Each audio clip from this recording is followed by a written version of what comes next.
在中国入侵者占领的新疆维吾尔自治区东突厥斯坦维吾尔人及其他少数民族穆斯林，在各自居住管辖范围内，强迫参加由当地政府组织、定点不定时的升旗、宣誓、政治学习，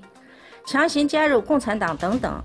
若有不参加者，就以思想有问题、有暴力倾向为由抓捕入狱或关押在所谓政治教育培训中心。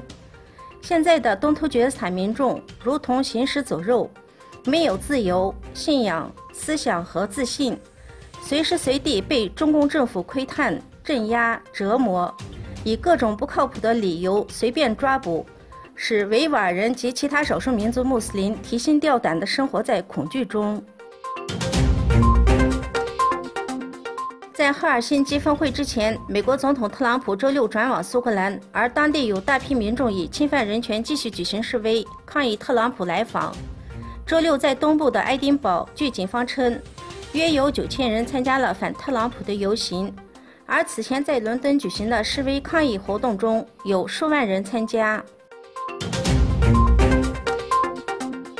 哈通社阿斯塔纳7月17日报道，据哈萨克斯坦国防部消息，在乌兹别克斯坦军事代表团正式访问哈萨克斯坦框架内，两国国防部长日前共同宣布启动了联合军事演习。演习期间，两国参加演习的部队联合进行了夜间侦察和战斗演练。据朝中社7月16日消息，朝鲜民主主义共和国决定在建国70周年之际，从8月1日起向被判刑人员实施大赦。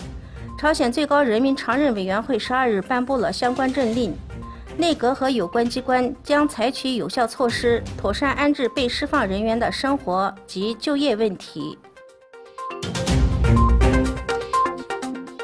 据俄罗斯卫星网7月16日报道，美国司法部周一宣布逮捕了29岁的俄罗斯公民卜提娜，